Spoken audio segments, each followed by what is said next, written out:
Hi, this video is to show you how the Aetartek AT218 training system works. You may be interested in a system that trains one dog or one that trains two dogs. I'll be showing you how to use the two-dog training system, but the basics for both types will be covered. For the first 3 times charging the receivers, you should make sure that they're charged for 8 hours, regardless of what they indicate.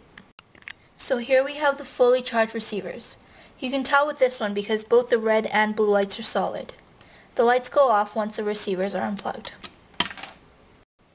There are 5 buttons on the remote that I will talk about in this video. This is the torch button, the compound button, the shock one, the sound one, and the vibration one.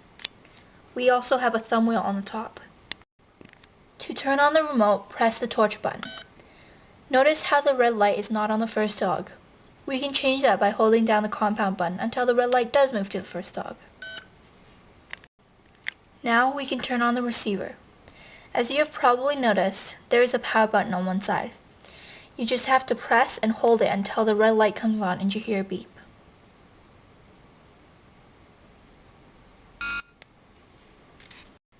You should immediately press one of these 4 buttons to match the receiver to the remote. The red light should turn off. By pressing and holding down the compound button, we can move the red light to the second dog. You can now turn on the other receiver and match it just like you matched the first one.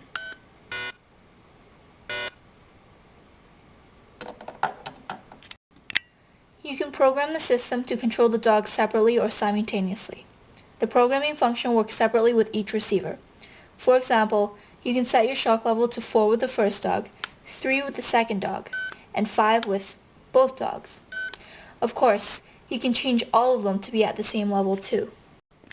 If we want the sound to be at level 5, we just rotate the thumb wheel until it hits 5, and then we press the sound button within 4 seconds, before the rapid beeping occurs.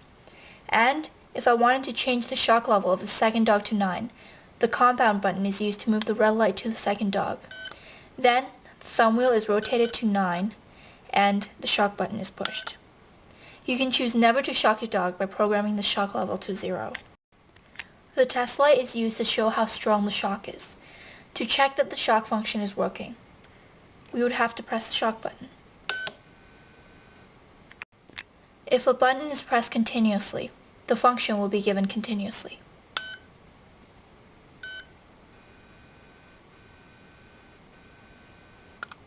If we want the beeping, vibration, and the shock to be used at the same time, we can press the compound button.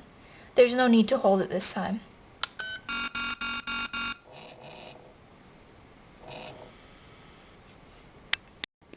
The automatic anti-barking function is intelligent in that it decreases the chance that an outside source, for example, the sound of a car passing by, will trigger the receiver.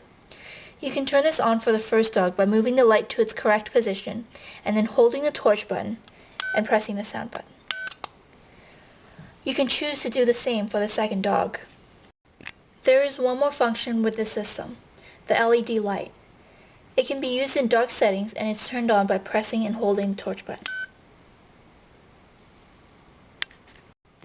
Last but not least, you should know that the remote will go into sleep mode automatically after 1 minute of inactivity.